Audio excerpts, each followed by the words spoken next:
the hidden call in the stones. The silence of the cave holds a secret. The air is cold, and on the walls, primitive marks still survive the passing of time. Circles, open hands, spirals. They don't seem complex, yet when you look at them, something stirs within. The heart recognizes what the mind cannot explain. Symbols are not just drawings.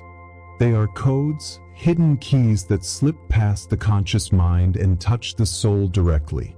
They were not made to decorate walls, but to carry messages that outlived the death of the men who created them. They are traces of an invisible language, imprinted on stone so the unseen could endure beyond the seen. Science calls it cave art. The spirit calls it living memory. When someone contemplates these marks, a portal opens, as if each line were a password, unlocking a forgotten memory. The circle awakens the idea of wholeness. The triangle vibrates as force, ascension, hierarchy. The eye, in any culture, always carries the sense of divine presence, as if someone or something were watching us. The soul recognizes before the mind. It doesn't need to translate, it doesn't need to rationalize. It simply feels. The body responds with shivers, the breath shifts, the heartbeat changes its rhythm. Because symbols do not speak in words. They speak in silence. And when they pierce through that silence, they never leave. They remain etched like invisible tattoos, reminding the human being that there is something greater than what the eyes can see. We live surrounded by modern icons, logos, signs, digital marks. And yet, we still react to them the same way we once reacted to the markings on ancient stone. Nothing has changed. The language is still alive. It has only changed its skin. Symbols do not die. They wait. They are not fossils. They are seeds.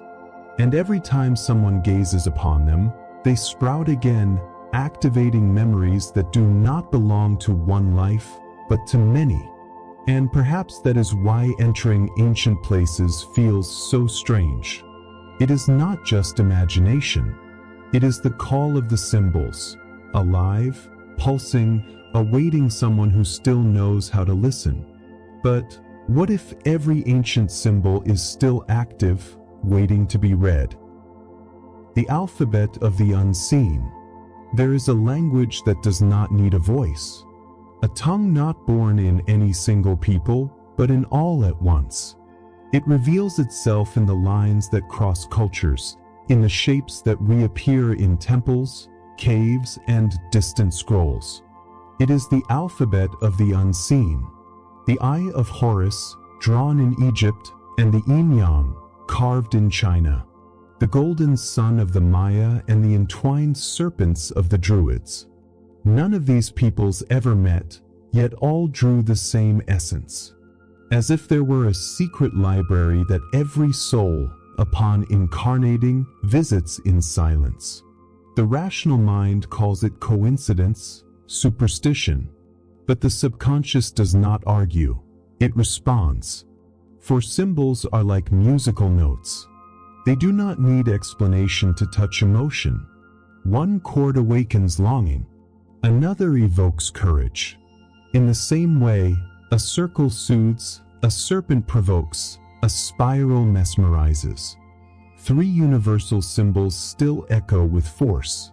The sun, source of light, warmth, and life, reminding the body of its instinct to seek direction. The serpent, transformation, death, and rebirth, stirring both fear and courage at once. The spiral, eternal movement, reminding us that everything advances without end, that nothing repeats in the same way. When someone faces the drawing of a sun, even in silence, the body warms, the shoulders lift. At the sight of a serpent, the muscles tighten, the skin shivers. Before the spiral, the mind loses focus, slipping into a trance. It is not magic. It is an automatic response, imprinted since the first ancestors. This is why symbols survive intact across millennia, because they do not belong to the logical mind, but to the underworld of consciousness. They speak to what has always been there before words ever existed. The question is inevitable. What happens when we look at them not only as spectators, but as initiates? What awakens when someone allows themselves to contemplate an ancient symbol for more than a few seconds? The door within the mind. The subconscious is like a dark cave.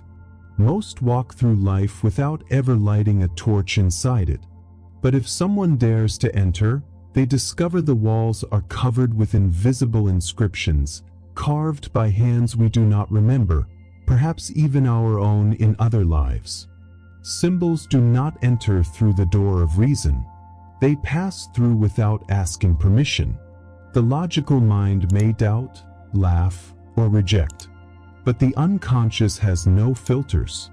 It receives and reacts, like a drum that vibrates to a distant sound, even when no one strikes it directly.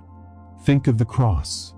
Even in places where Christianity was never dominant, its shape still provokes impact. The lines meeting at the center speak of balance, of sacrifice, of the intersection between heaven and earth. The body understands before the thought. The heart feels before the explanation. Each symbol is like an ancient password that opens hidden doors. And each person carries, without realizing it, keys left behind throughout the whole of human history. It doesn't matter where we were born or what we studied. A single glance, and the code awakens. Within the mind, symbols are doors. Some open into forgotten memories, others into buried fears, still others into strengths we never imagined we had. And that is why so many rituals used symbols carved in stone, in metals, in scrolls. They knew the mind doesn't need an entire book when a single image can activate an entire world. And here the mystery begins. How did these codes survive for millennia without losing their power? How can they cross entire generations, entire empires, and still speak with the same intensity? The legacy of the initiates. The ancients did not leave symbols by chance. They were guarded in temples, hidden in pyramids, carved into secret mandalas. They were not mere drawings to decorate walls. They were instructions. They were maps. They were shortcuts to access the invisible layers of mind and soul. The initiates knew that every shape held power. A circle was not just geometry. It was the memory of the infinite. A triangle was not just three lines joined together. It was the synthesis of body, mind, and spirit. A serpent was not just an animal. It was the promise that everything is reborn after death. It was as if each symbol were a shortcut in the operating system of consciousness. While the common mind moved slowly, trying to grasp the world through words, the initiate needed only to gaze upon a sacred form and was carried into another state of perception. In Egypt, entire rituals were built around this knowledge. The Eye of Horus was not just a drawing. It was a key. By contemplating it, the initiate was believed to see beyond death, to pierce the veil, to glimpse eternity. It was not superstition. It was spiritual technology, transmitted in silence across generations. These symbols were so powerful they had to be concealed. They were not available to any casual glance. Only the prepared were granted the right to behold them, for they knew that an unready mind could lose itself before the vastness that opened. But if the ancients knew this and guarded these secrets with such care, could it be that today we still use symbols without realizing it? Could the modern world carry hidden keys, lying in plain sight before our very eyes? The symbols of the modern matrix. Look around. Our cities are not caves, yet they are still covered in symbols. They glow on billboards, flicker on screens, stamp our clothes, shape our flags. They are logos, signs, marks we use every day without noticing. And just like the ancients, they were not created by chance. Every curve, every color, every proportion was chosen to speak directly to the unconscious. It is not innocent art. It is mind engineering. The circle remains present: softness, community, union. The triangle reappears in companies and institutions: strength, ascension, hierarchy. Red summons action, urgency, danger. Blue evokes trust, stability, authority. None of this needs to be explained. The body understands before the words. That is why a simple logo can awaken desire, trust, or submission in a matter of seconds. The modern matrix has learned from the ancients. Today, corporations and governments use the same wisdom once held by temples and priests, but applied to consumption, control, obedience. Symbols have become contemporary sigils, hypnotizing crowds on a global scale. And perhaps the most unsettling question is not whether the symbols still work, but who is writing the codes we follow every day? Who is shaping the archetypes that decide what we desire, what we fear, what we buy, even how we love? If symbols control, who truly holds the pen that draws the world? The encounter with the inner symbol. There are symbols that do not come from outside. They are born within. They rise in recurring dreams, in sudden memories, in brief flashes during silence. Perhaps it is a key that always appears. Perhaps a door that never opens. Perhaps a spiral that insists on spinning when the eyes close. The unconscious speaks in images when it cannot speak in words. It builds visual metaphors to deliver what the mind refuses to hear. And so, each person carries an intimate seal, a secret emblem that follows them like an invisible shadow. Some call it a personal archetype, others the language of the soul. But the name does not matter. What matters is that these inner symbols hold the power to reveal who we are and what we must awaken. Think of someone who dreams again and again of closed doors. It is not mere chance. It is a calling. The unconscious is shouting, there are inner barriers that must be opened. Or someone who dreams of keys. The message is clear: you already have access, you only need to use it. And when these symbols appear, the body responds. The breath changes. The chest tightens. There is a deep recognition, even without logical explanation. Close your eyes for a moment. Recall the last symbol that appeared in a dream or in an unexpected instant. Ask yourself, what emotion did it bring? Fear?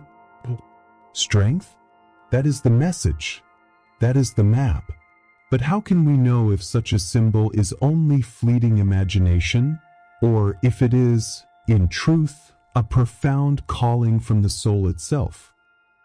The geometry that awakens the soul.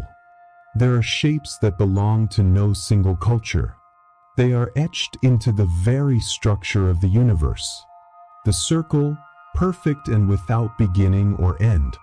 The square, firm and solid, recalling stability. The triangle, always pointing upward or downward, as if indicating the paths of ascent or descent.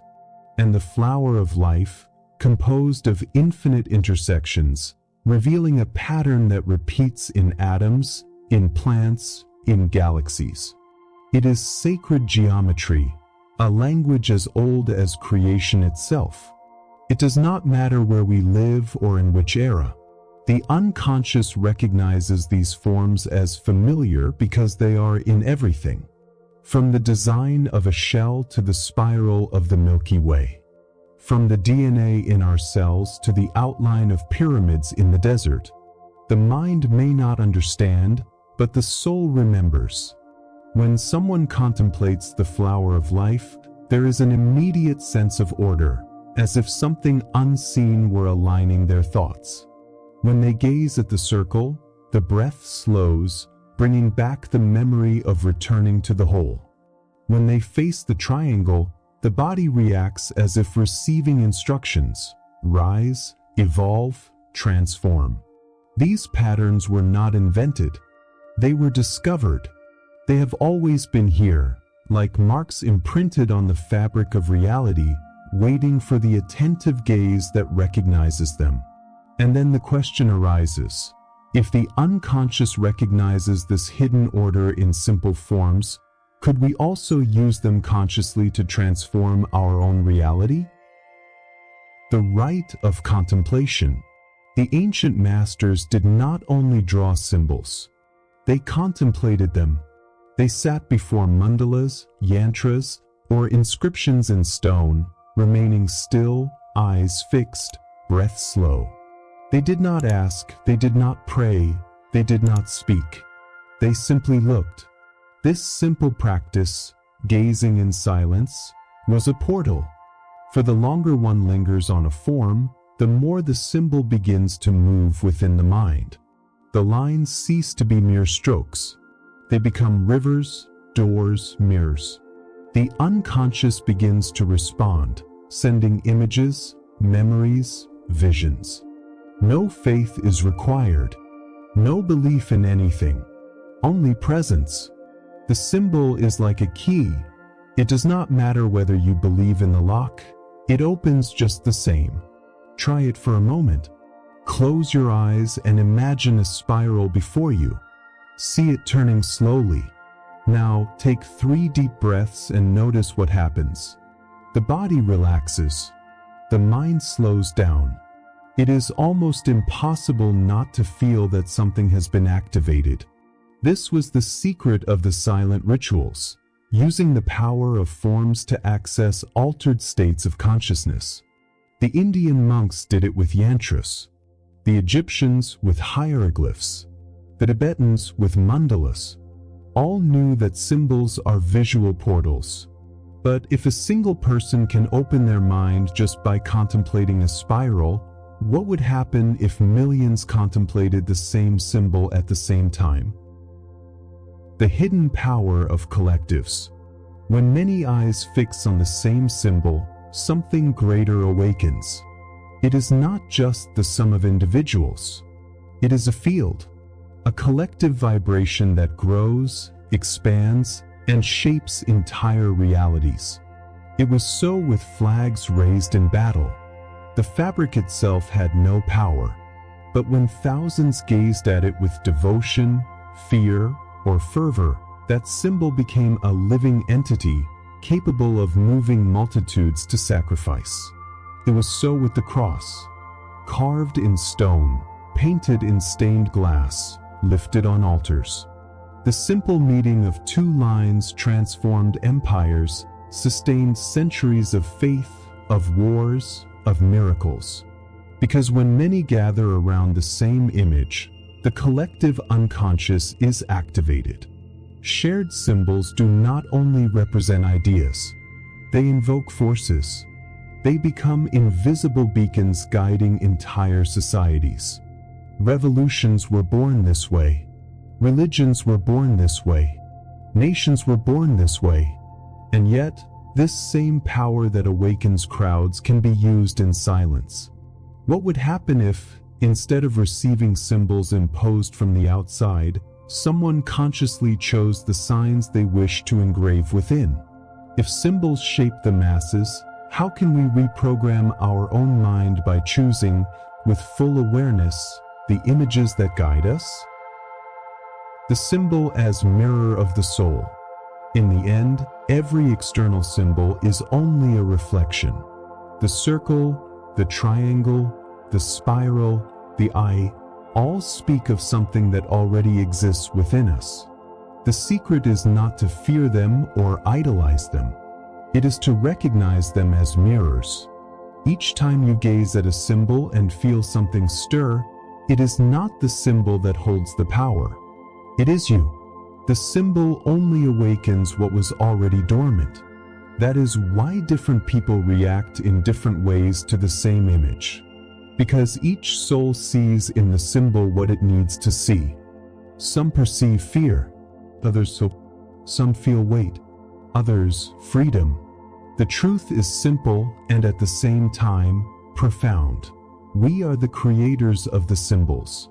It was us who drew, in past lives or in this one, the signs that now guide us. And it will be us who continue to create them each time we need to remember who we are. The final invitation is this: notice which image awakens peace, power, and reconnection within you. Allow it to become your daily key. Use it as a silent reminder that the portal is not out there, but in you. For symbols did not come to imprison. They came to remind us that all the keys are already within the soul. The path is not to blindly follow signs given by others, but to consciously choose which images you wish to engrave in your mind and in your life. The portal has always been within you. Symbols are not masters of our consciousness. We are the ones who give them life. And by choosing with clarity which signs we allow in, we remember that we were never prisoners. We have always been the guardians of the keys.